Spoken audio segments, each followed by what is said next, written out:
What's up, Pokemon fans, YouTube fans, and anyone who really likes Pokemon and YouTube in general? This is the original Pokemon Kid here, and today, like I said in my earlier video, I'm going to be uploading a few videos just to catch up on my really YouTube addiction, I guess you could call it. I love uploading videos. Sorry for the voice crack there. Really think I should be out of that by now. Anyway, just trying to keep up with my videos. I like doing it. I like just, getting decks out there that really weren't known, and even some, as of today's, old decks that people may have forgotten about, or the decks that just left an impression on your memory as you were a kid. This is one that really, really got me angry as a kid. No, it's not Damage Swap Alakazam. It's the Haymaker from Jungle Fossil base set. So, without further ado, let's get into it. This deck is a pain in the you-know-what, but I'm going to try to keep it PG, especially to my rage with this deck. No matter how much I hate it, I realize it's a great deck.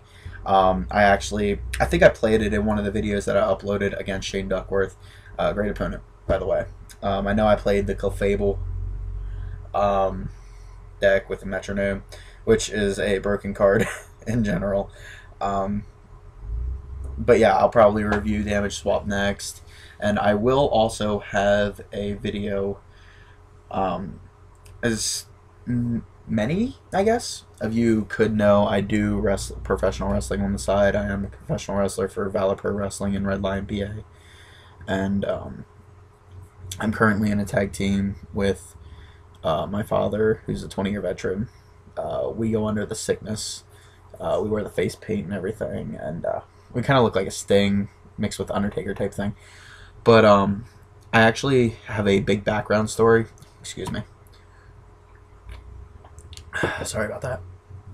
I actually have a huge background story with my wrestling character that I kind of want to get out there. I really, if I ever become a producer or director in Hollywood, I kind of want to make that movie. I have it really screen written down and everything like that, so I'd love to make it into a movie, but that will be my next video. So if you guys aren't really into wrestling that much, I'll upload another video of Pokemon so you guys can get your fix. But we're about 2.5 minutes in, so let's just get started on the deck, shall we? Now, like I said, I realize this deck is amazing, so I'm going to keep my rage PG. You run 4 Hitmonchan, 3 Scyther, and 4 Electabuzz. Your trainers equal up to 28, and it's 4 Professor Oaks, 4 Bills, 4 energy removals, 4 super energy removals, 3 item finders, 4 plus powers, 3 gust of winds, and 2 computer searches. Your energies add up to 21, and it's the most energies that I've ever seen run in a top tier deck. 4 double colorless, 9 fighting, and 8 lightning. Now, Hitmonchan is the main reason for this deck. I guess that's why they call it a Haymaker deck, fighting Pokemon. I guess. I don't know. But here it is. He's the main attacker of the deck, running 1 damage, hitting for 20. And the thing is back then, that was a hard thing to do. Hitmonchan is the primary attacking Pokemon in this deck. Now again, I didn't have the deck, so I couldn't look at it. So I am on ProPokemon.com. Again, props to the blogger who made this. I really recommend them. They have really good decks, along with anything that involves the new decks, Plasma Freeze, that I just did a video on, as well as old decks. So, but it's hitting solid 20 damage for 1 energy on the first turn. Along with several plus power, this damage could be increased to 40 or 50.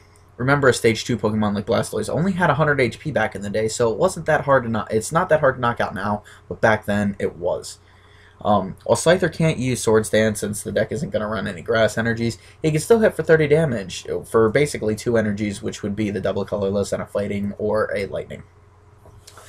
And that's his slash move, which is essentially just 2 energy attachments, like I was just stating. Electabuzz only hits for 10 damage, but 1 lightning energy. It also comes out with a 50% chance of paralyzing an offending Pokemon, which is going to be useful under many different circumstances. Whether it's late in the game and you just need you know something good can happen next turn, where you can just attach an energy to Thunder Punch the Blastoise into Oblivion, and you can just attach the plus power, and you get that paralyzation. The game can be completely turned around if you get a paralyze. Now, the Professor Oak and the Bill provide the main draw power in the deck. Thanks to Computer Search and Item Finder, they're easy to search out from the deck or reuse them from the discard pile if need be, using the Item Finder. Energy removal and super energy removal, almost like Crushing Hammer on steroids. To help even further slow the opponent's setup, it's the main reason why you would need so many energies in the deck. Considering, you know, your Hitmonchan needs the fighting energies, I would bring up the Scyther and be using just the random lightning energies. If you know, like say you're going against a Clefable deck, you're going to need your Hitmonchan.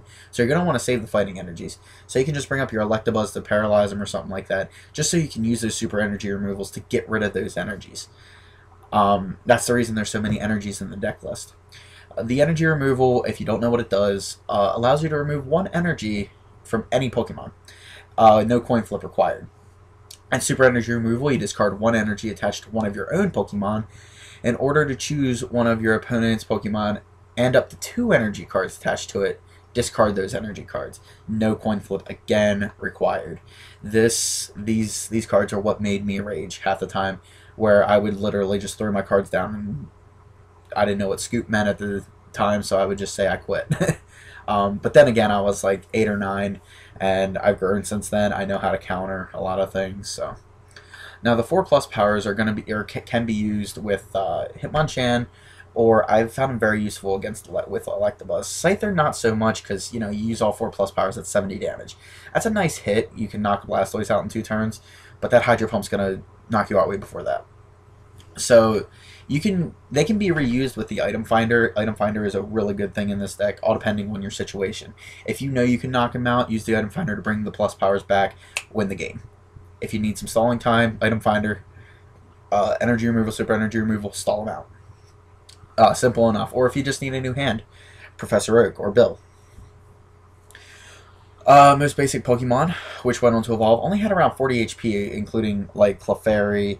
Charmander was a kind of high one back in the day at 50. I actually have, if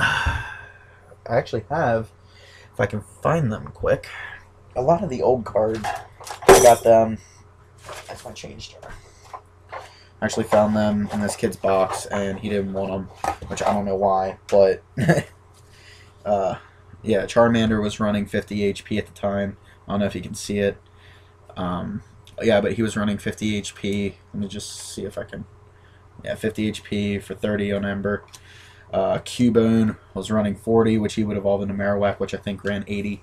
And here's your main guy for the deck. Of course, the card's beat up. I got it out of a box. That's the main card you're going to want to use for the deck. I know they're completely turned around, and I hate the camera for that, but it works. And even Ghastly was only at 30 HP, which I think a lot of people used the Gengar back in the day. But even Alakazam, had about 80 HP. You can knock him out with one special punch with their 4+ powers. But now, Cacnea, like, this is just an example. Cacnea can run 70 HP and then evolve into a Cacturne, and he's a basic. And so you would need 3+ powers plus your special punch to knock him out with your Hitmonchan. Got off topic. Let's get back onto it. Now, Gust of Wind has the exact same printing as Pokemon Kenshire, and just like now, it helped knock out important Pokemon. If you need to bring up the Alakazam for using the damage swap, bring him up, make sure you have the 4+ powers in your hand, special punch him for 80, knock him out. It really, really helps in the deck. Now, like I said, you do have to play a lot of energies so that you can use those super energy removals. It's 21 overall. But there were no cards like Dark Patch or the Motorizer for the Electric back then to get them back from the discard pile and reuse them. In addition, cards like Energy Removal were popular in most decks at the time, and Haymaker ideally looked to attach either 2 or 3 energies to each Pokemon. So they only gave up 1 prize card when knocked out, unlike the Pokemon EX, which give out 2 now. Games are much longer and drawn out, which I used to like back in the day. But, like I said, I didn't come up with this on my own. That's about it for this Haymaker deck.